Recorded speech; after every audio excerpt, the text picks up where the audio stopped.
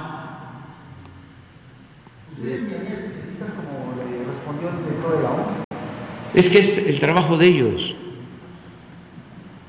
Es que es increíble de que se esté aplicando una vacuna o dos o tres masivamente por millones de dosis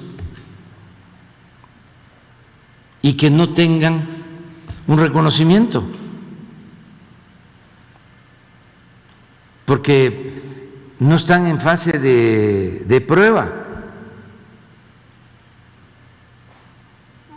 Si no, ¿por qué la aplica México o cualquier otro país?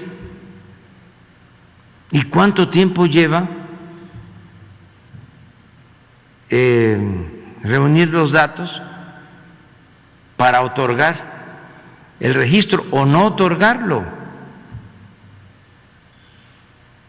Porque la gente necesita tener el certificado, porque muchos trabajan y tienen que ir a Estados Unidos, y si en Estados Unidos dicen aquí solo van a poder ingresar quienes se hayan vacunado con vacunas autorizadas por la Organización Mundial de la Salud. Y la Organización Mundial de la Salud lleva mucho tiempo sin autorizar algunas vacunas, que porque no le han mandado todo el expediente, que no pueden ellos hacer una denuncia pública contra una farmacéutica, contra un país, y decir, esta vacuna se está aplicando sin la autorización de la Organización Mundial de la Salud, porque les estamos pidiendo desde hace 6 meses que nos manden todos sus protocolos, sus pruebas, y no lo han hecho. ¿Por qué se quedan callados? Que es muy fácil decir, es que no me mandan la información que les estoy solicitando. Ya les envié un oficio y fíjense que no me mandan lo que les estoy pidiendo. No se deberían de enojar, deberían de apurarse y resolver. Eso es lo que yo respetuosamente les planteo y eso es lo que les digo en la carta. Es decir, ya resuelvan, porque son millones de personas que han sido vacunadas y que ahora resulta que la Organización Mundial de la Salud no les ha dado el visto bueno a esas vacunas. Pero además, vacunas que han demostrado en los hechos que ayudan, que protegen. Nosotros tenemos muestras de personas que han sido vacunadas en México, qué tipo de vacunas y si se vuelven a infectar y si se hospitalizan, incluso si fallecen, vacuna por vacuna. Y en ningún caso son muestras, ¿no? Hemos tenido problemas de que una vacuna no autorizada por la Organización Mundial de la Salud haya causado un daño mayor. No tenemos eso. No, ya dije, es desidia. Es que en todos lados hay burocracia. Son elefantes reumáticos, hablando en términos médicos, que hay que estarlos empujando.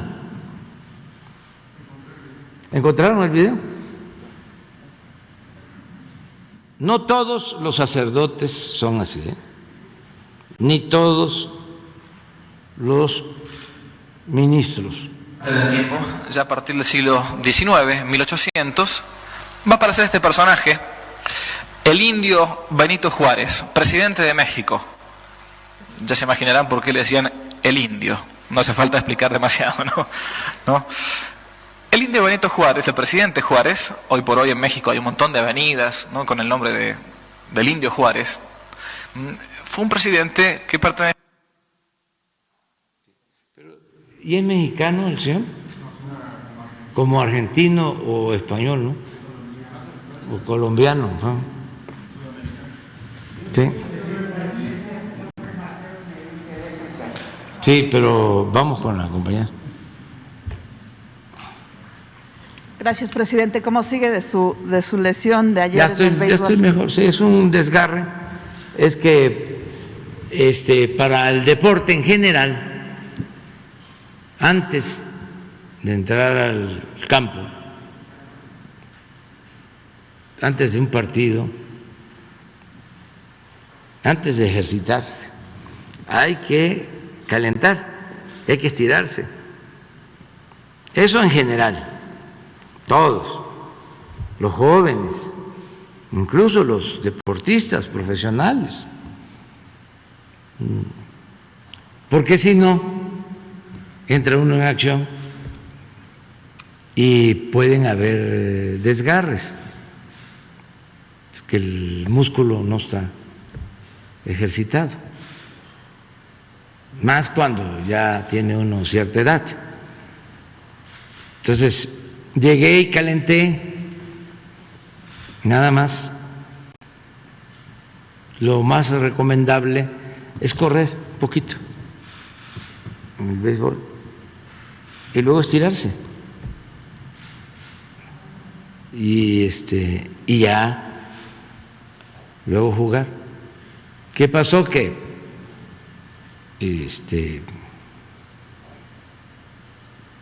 me puse a jugar primera base, todo muy bien, anoté una carrera, luego vengo la segunda vez al bat y toco la bola y sale de foul. Pero ahí,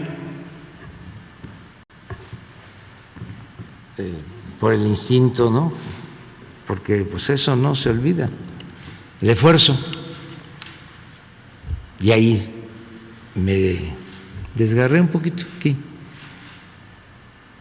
Y todavía batié y macaneé, pero ya llegué a primera y ya no pude seguir. Y en estos casos lo que recomiendan pues es hielo y reposo. Pero ya está bien todo. Y además estoy contento, primero porque jugamos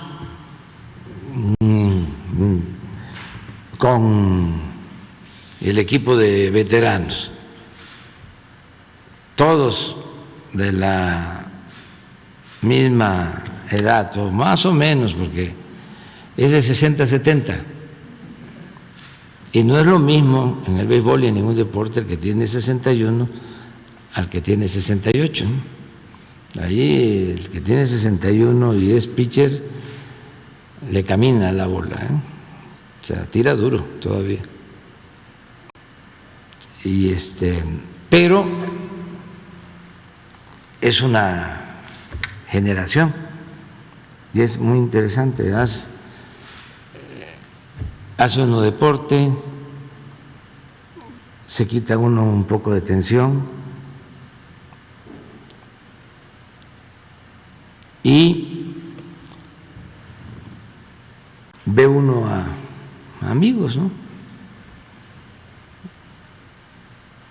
Además, que me sentí muy bien, cogí un fly también difícil. De ahí no había desgarre. Salió, se le llama en el béisbol, un palomón. Y lo agarré. Pero lo que más me compuso, lo que más me alivió, fue el juego de los Dodgers. Porque fue dirigido a ellos. Qué bueno, presidente, que todo bien. Sí, todo bien. Vamos ahora ya a la montaña. Dos cosas, presidente. Preguntarle, hace unos momentos el INEGI da a conocer que la inflación anual se ubica en 6.12% con este último reporte. Preguntarle qué podría hacer el gobierno. Se reporta en parte que es porque se acabó el subsidio en 18 ciudades como parte de estas tarifas eléctricas de verano. No. Sé que es una tarea del gobierno, del Banco de México, pero el gobierno, ¿qué podría hacer para pues evitar que siga incrementándose la inflación? Pues estamos procurando que no aumente la inflación, porque eso afecta la economía popular. Esto tiene que ver más con dos fenómenos, ¿no? Uno, el que se redujo la producción mundial y se encarecieron alimentos, productos, por ejemplo, el maíz, el acero, el transporte,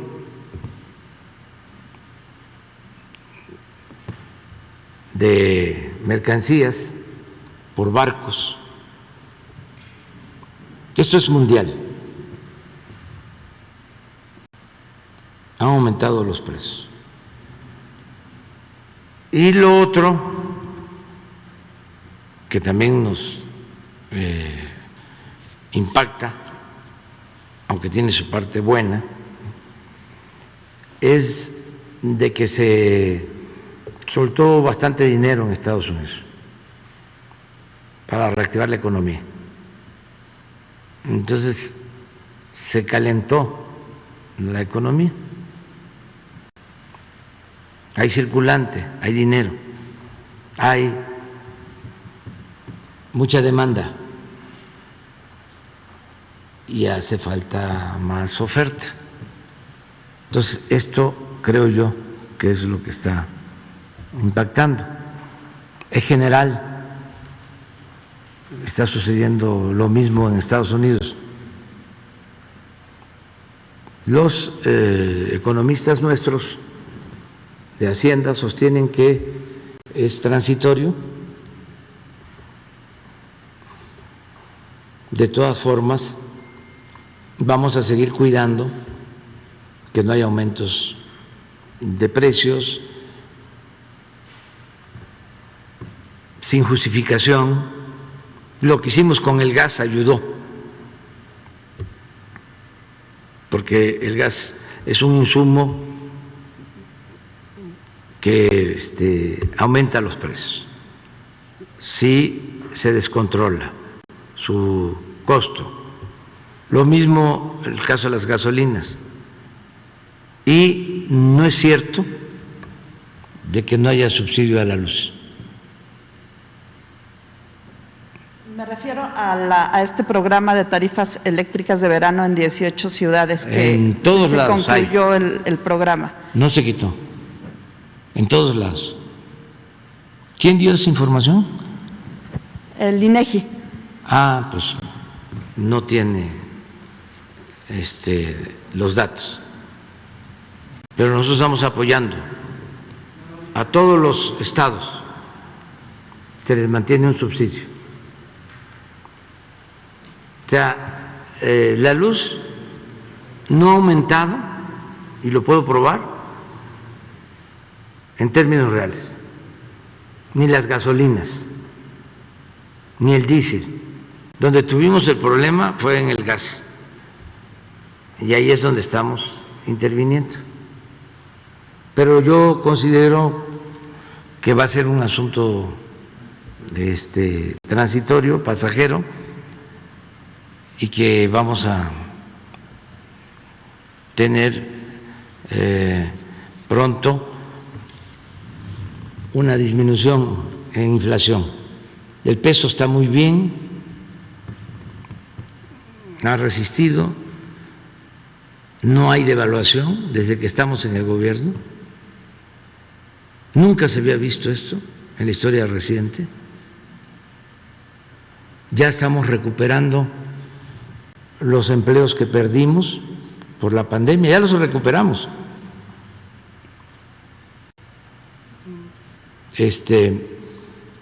Ya estamos como en 20.700.000 empleos de trabajadores inscritos en el Seguro Social. O sea, ya hay más empleos inscritos ahora en el Seguro Social, más trabajadores inscritos que los que habían antes de la pandemia. ¿Por qué no pones el dato de ayer? A ver si lo tienen del seguro. Entonces, vamos bien y se mantiene el pronóstico de crecimiento de 6% anual.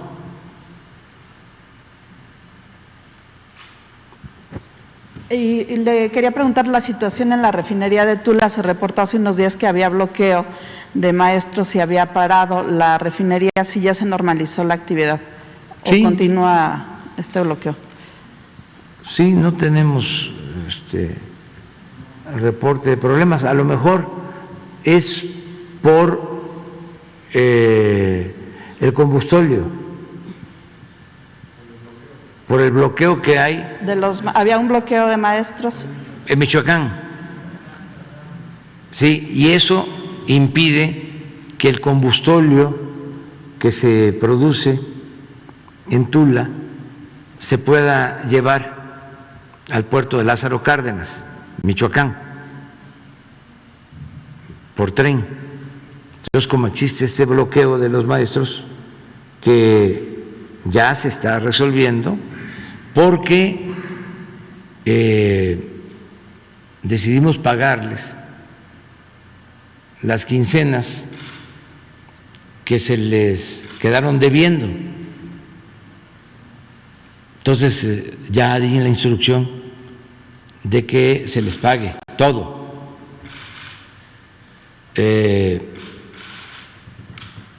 ya se empezó a pagar, pero eran creo 4 o 5 quincenas.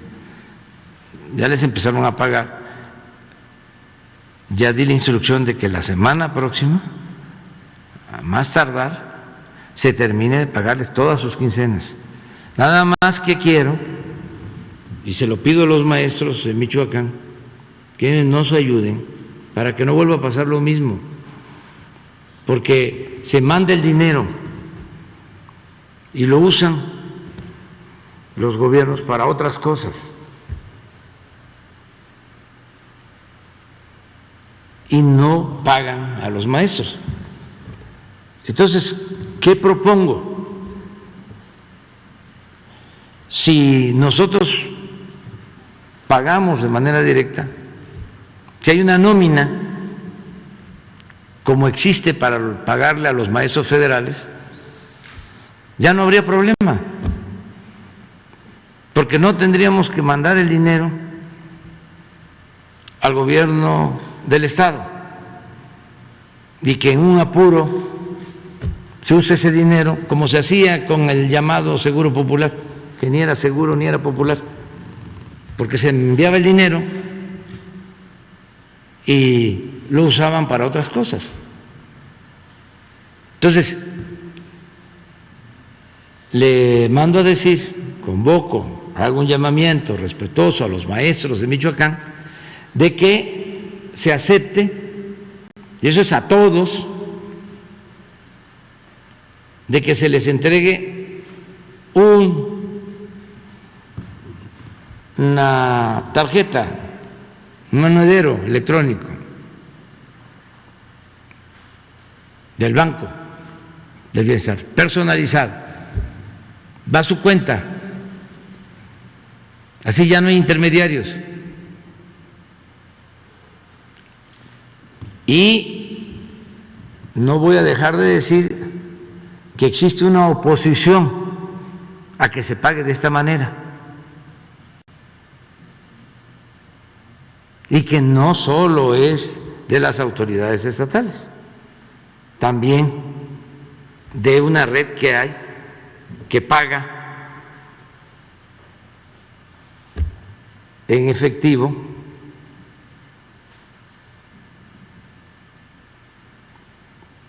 a maestros. Entonces ya no queremos eso. El dinero en efectivo es una tentación. Entonces no queremos eso, porque no queremos la corrupción. Y también no queremos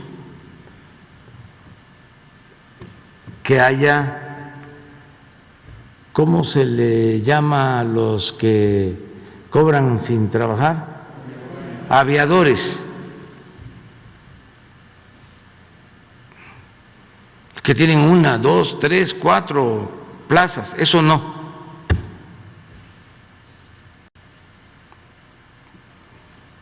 Y así ya no va a haber el problema. Imagínense, llega la quincena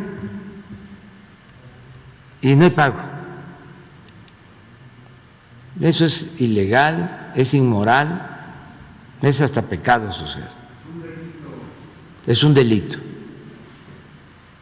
Entonces vamos a resolver todo esto, pero se requiere. ¿Pero ya está llegando el combustible a Tula o todavía? No, es que sigue está, el problema.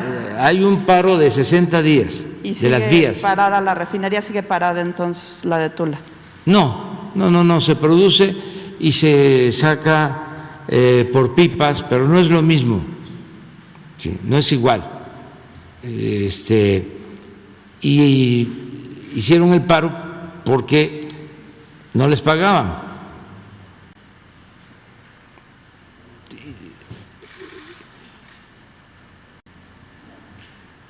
Y dijimos, pues hay que hacer justicia primero, o sea, hay que pagarles. Y ahora si se les paga y dicen, pues no, quiero más, ya sí, pues es otra cosa.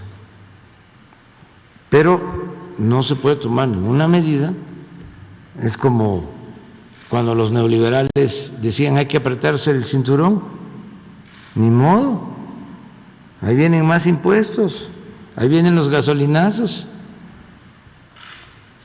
hay que apretarse el cinturón, nada más que ellos no se apretaban el cinturón, aplicaba aquello de que no te dejes engañar cuando te hablen de progreso, porque tú te quedas flaco y ellos aumentan de peso.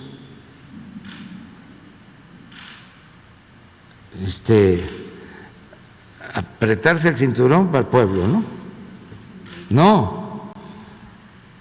El ejemplo lo tiene que dar el gobierno, el que tiene que apretar primero el cinturón es el gobierno. Así estamos.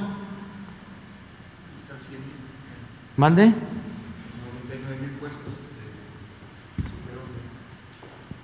Sí.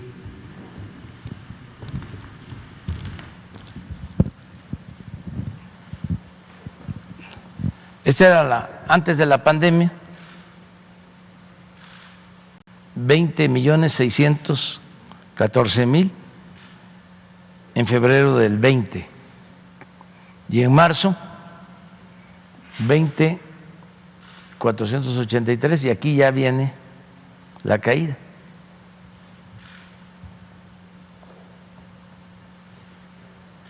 Estamos hablando pues de más de 1 millón de empleos perdidos para julio,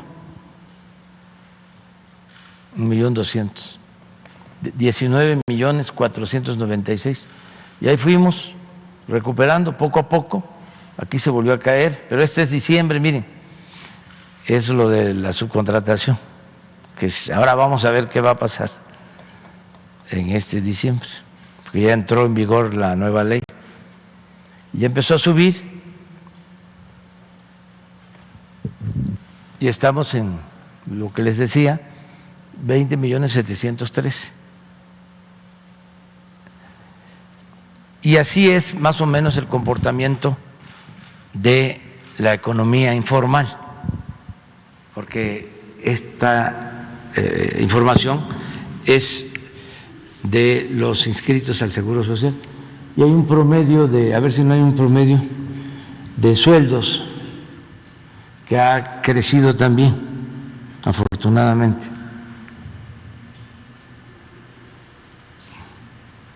Es una gráfica que va para arriba.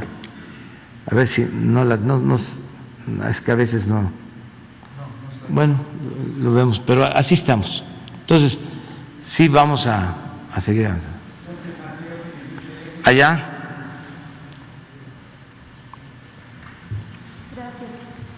Bueno, gracias, presidente. Buenos días a todos. Para Canal 14 del SPR, preguntarle, presidente, su opinión sobre el reconocimiento que hace la Organización Mundial, la Organización Panamericana de la Salud, sobre la estrategia implementada por México ante la pandemia de COVID-19, por favor. ¿Qué dijeron? Reconocen la estrategia que implementó México para atender la pandemia. Sí, la verdad es que se aplicaron los trabajadores de la salud de México. Ayudaron mucho. Enfermeras, médicos, camilleros, choferes de ambulancia, todos los trabajadores de la salud. Ellos merecen siempre nuestro reconocimiento. Ahora estuve en Tijuana, en la rehabilitación de un hospital general, ya estaban todos los trabajadores de la salud. Y les hicimos un reconocimiento y muy contentos por lo que hicieron. Fíjense, en circunstancias muy difíciles, porque no solo es enfrentar la pandemia, sino todo el bombardeo de desinformación. Y no tuvimos un paro en un hospital. no dejaron de trabajar y pudieron haber argumentado con razón al principio de que no tenían equipos para protegerse, porque no podíamos conseguir los equipos, nos llevó tiempo. Por eso le agradecemos mucho al gobierno de China, porque fueron los primeros en enviarnos equipos de protección para médicos, para enfermeras. Eso no se debe de olvidar. Y no teníamos ventiladores, no teníamos camas, no había médicos especializados. Tuvimos que formar médicos generales para atender enfermos de COVID. Y agradecerle a los gobiernos de China, de Rusia, de Cuba, de Estados Unidos. Recuerdo que estábamos tratando un problema de petróleo, porque se iban a caer los precios, como sucedió, que llegó a no tener precio el barril de petróleo, cero, porque por la pandemia andaban los barcos cargados de combustible, los buquetanques, como almas en pena. No podían atracar porque no había demanda. Entonces me habló el presidente Trump, eso lo cuento en el libro, porque nos asignaron una disminución, los de la OPEP y los de la no OPEP, de 350,000 barriles, y no podíamos, porque nos quebraban. Entonces se pusieron de acuerdo y fijaron esas cuotas de disminución. México dio sus argumentos y resistimos. Entonces, por eso la llamada del presidente.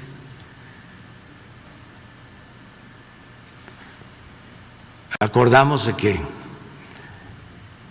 íbamos a aportar 100,000 barriles, se iba a reducir nuestra producción en 100,000 barriles, y ellos, yo digo que de manera generosa, asumieron una disminución de 250,000 barriles para cubrir la cuota que le asignaron a México. Pero estábamos terminando eso, porque era el único país que faltaba, porque resistimos. Y empezó el presidente Trump, nada más escuchaba yo, porque ya ven que no hablo inglés, nada más castillo. Pero escuchaba yo que decía México, México, México, México, México, por el teléfono, México, México, México. Y la traductora, México.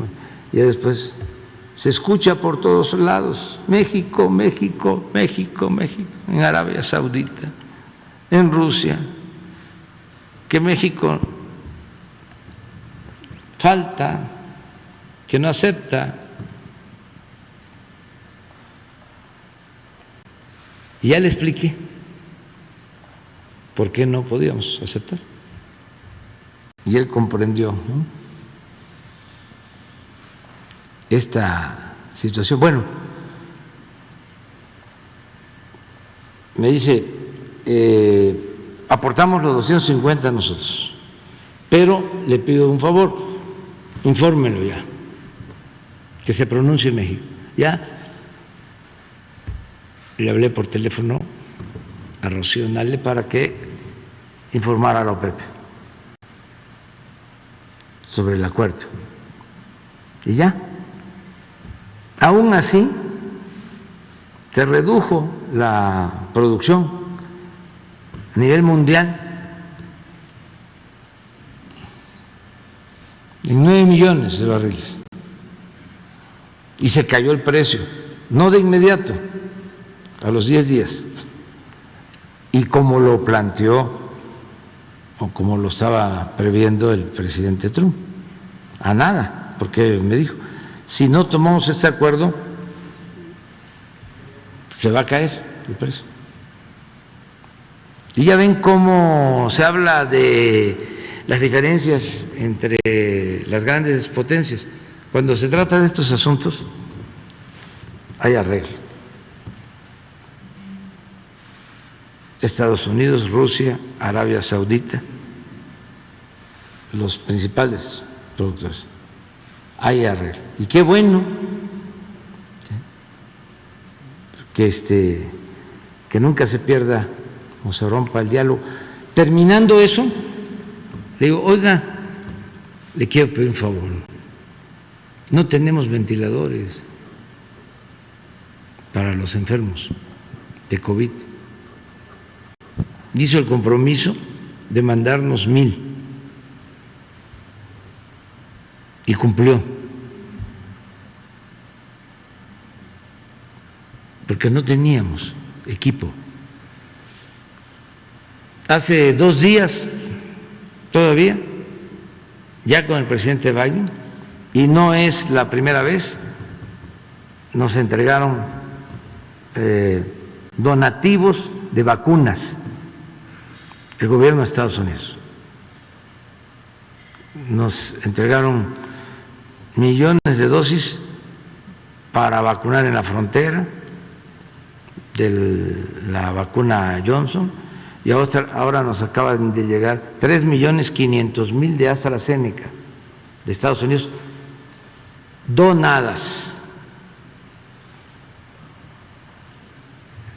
Entonces, agradezco mucho.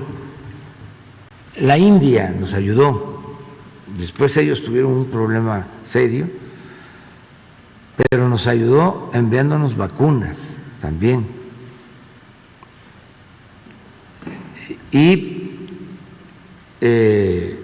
la gente que se cuidó, de todas maneras, hubieron muchos fallecidos, todavía están perdiendo la vida. Personas, nos duele muchísimo, nos duele mucho lo que pasó, fue tremendo. Ahora, acerca de resultados, pues en América, si lo vemos aunque son muy feos los comparativos,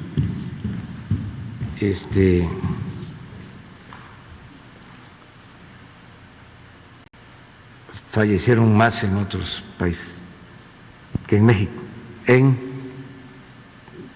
relación con la población. ¿Mande?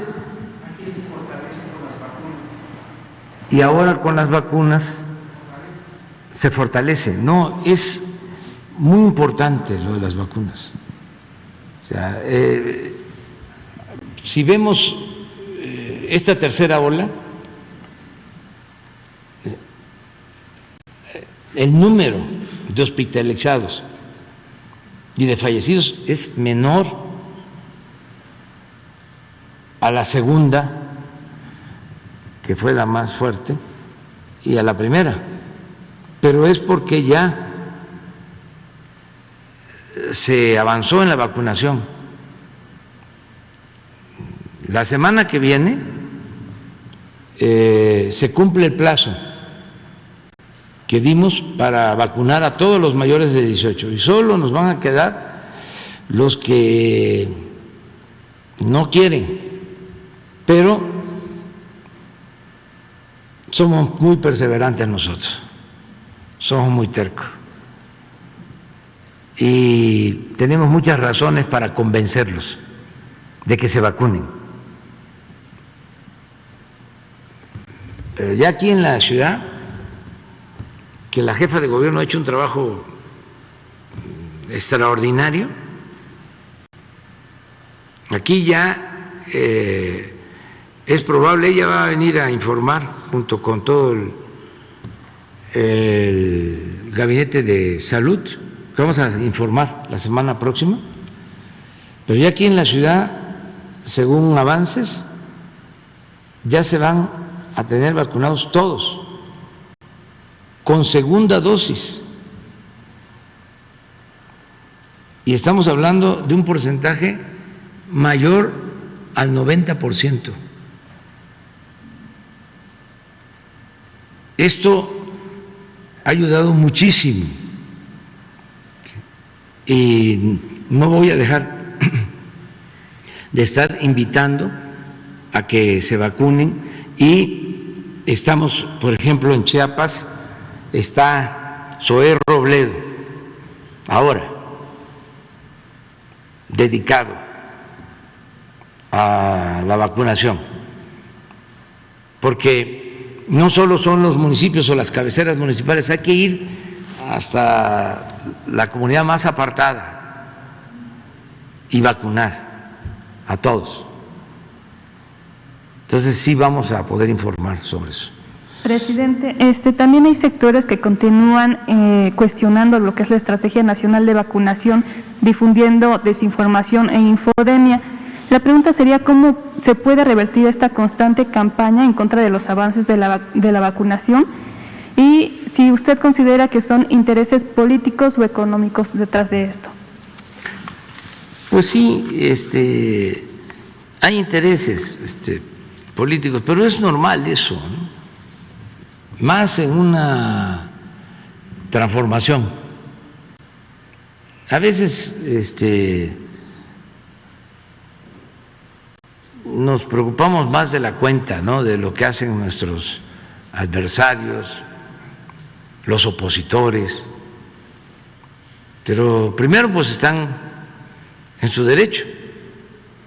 Imagínense que sean paleros, ya no estamos en el tiempo de antes, que había una oposición palera.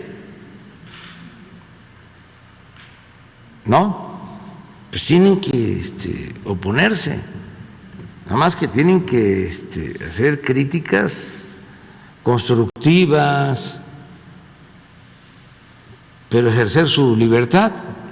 Y yo tengo que agradecerles mucho a los opositores de que no se ha optado por la violencia.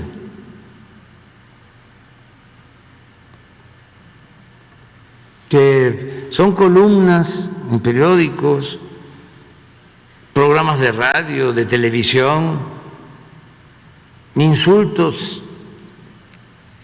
en medios convencionales, en las redes sociales, pero no pasa de ahí. Y esto es muy bueno, porque cuando ya hay odio, violencia, pues ya hay descomposición. Eso no existe en México. Sí hay unos corajudos ahí, pero no pasa del cuestionamiento, de la crítica, y la transformación va y es profunda. Imagínense cómo cae. Pónganse a pensar. Si habían 100 corporaciones que dominaban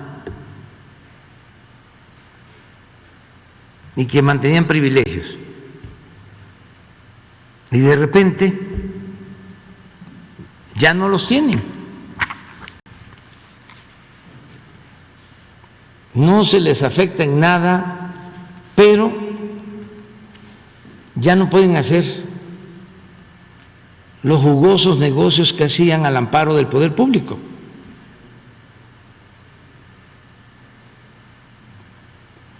O tienen que pagar impuestos que no pagaban. O el aceptar de que existen los pobres y que hay que ayudarlos. Choca el que se entreguen becas, el que se tengan programas como Jóvenes Construyendo el Futuro, que se atienda a los jóvenes. Pues eso les molesta muchísimo.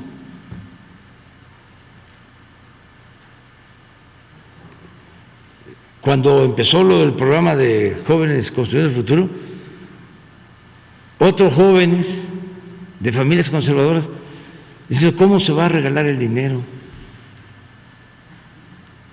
¿Cómo se le va a dar apoyo a estos flojos? Con la misma idea, ¿no? Si eres pobre es porque no trabajas. Un poco el ejemplo del conferencista. Y entonces, todo eso los sacude. Y sin embargo,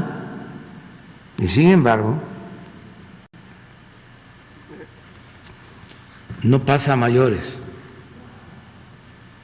no sucede nada. El que hablemos aquí de racismo, eso no se hablaba antes, y existía y sigue existiendo, desgraciadamente, pero soterrado, oculto, porque imperaba la hipocresía. Pero se portan muy bien, vienen aquí, ternuritas, aquí enfrente, vienen con una mantita. ¿No puedes poner la foto de la manta que saca Claudio y el que era de la Coparmex? Les prestaron ahí los de la oposición una manta, digo, un espacio para tomarse una foto. La van a ver ahora. Pero eso está bien. Hasta lo del Frena, ¿no? Más que no aguantaron, pero se portaron bien. Vinieron aquí, instalaron sus casas de campaña y ya. O sea, y no. A ver si no tienen la foto, que nos van a ganar en el 24. Si viene la revocación del mandato en marzo, ¿para qué esperan tanto tiempo? Miren, este es, pero no es Claudio X, no. Ah, no, es otro, ¿verdad? Ese es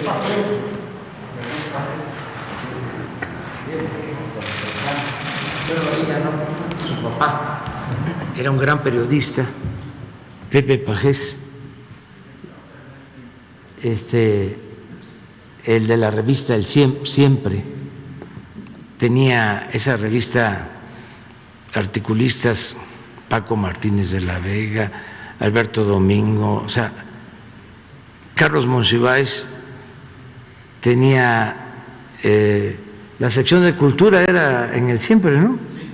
La de Carlos, suplemento cultural. Pero digo, ya son otros tiempos. El primo, que no era hermano, era primo del papá de ella, de Pepe Pajés, don Regino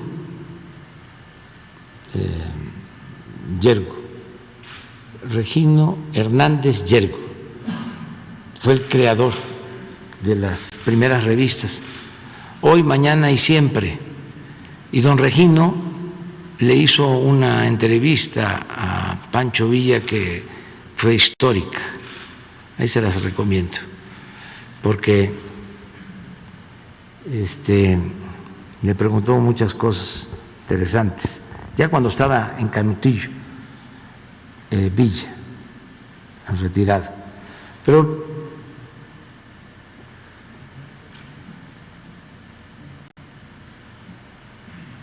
Pero hay otra, Manta, yo vi otra sobre el 24, o a lo mejor es ese. ¿Verdad que sí? Pero están en su derecho de oponerse.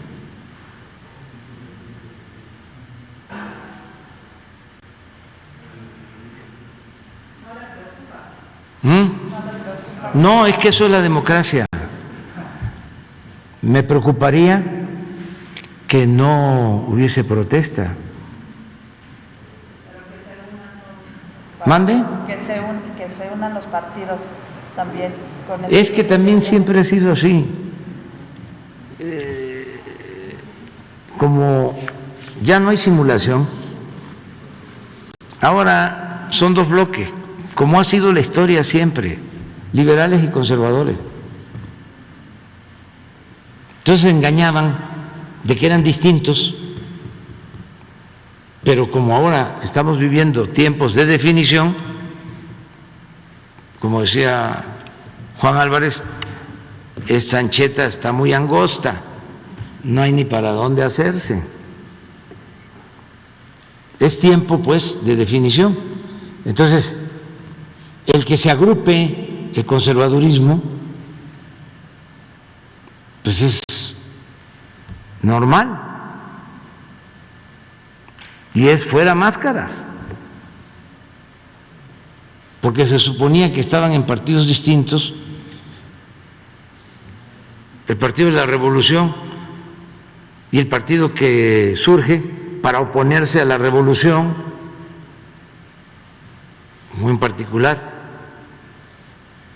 a la política popular y patriótica del general Cárdenas, se unen, pero es la defensa de intereses creados, pero están en su derecho.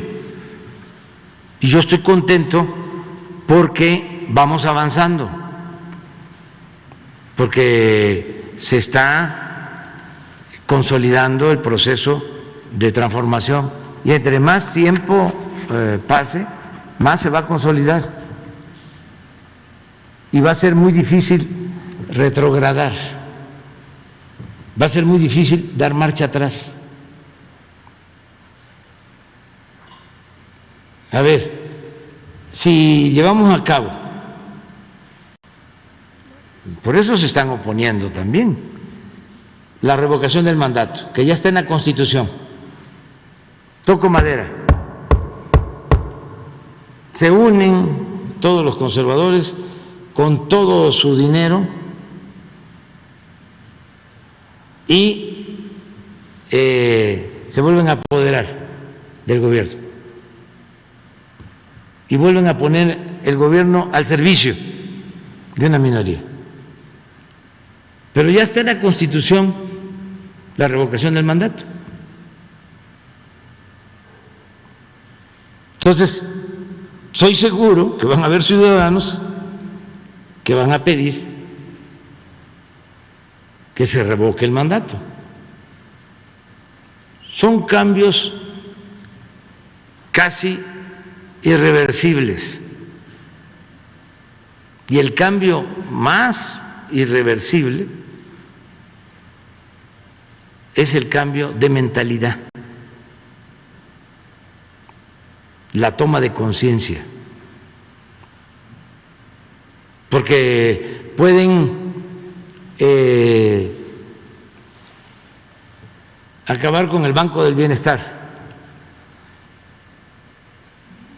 Podrían, toco madera, no quiero, privatizar el aeropuerto Felipe Ángeles, privatizar el Tren Maya, volver a dar concesiones para la explotación minera a diestra y siniestra, seguir con las rondas para seguir entregando la riqueza petrolera de la nación a particulares. No va a ser fácil, no va a ser fácil, pero podrían hacerlo, que vuelva a predominar la corrupción como era antes. Pero el cambio de mentalidad, ¿cómo? ¿Cómo echan para atrás eso?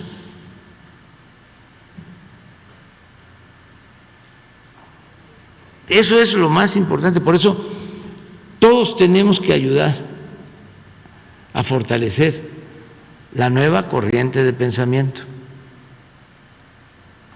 y darle atención a los jóvenes y no dar por hecho de que ya los jóvenes tienen conocimiento de lo que sucedió en otros tiempos. No,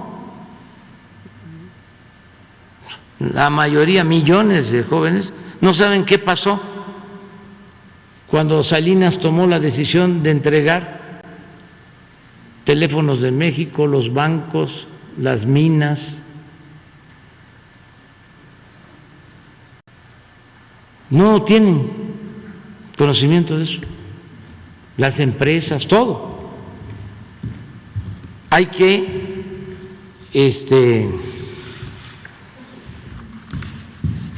que informar, orientar, concientizar. Ya me tengo que ir. Ya es la tercera llamada. Queda pendiente para el lunes mi palabra. Ya, pendiente. ¿Sí? Voy lejos. Quedas tú también pendiente. Bueno, nos vemos.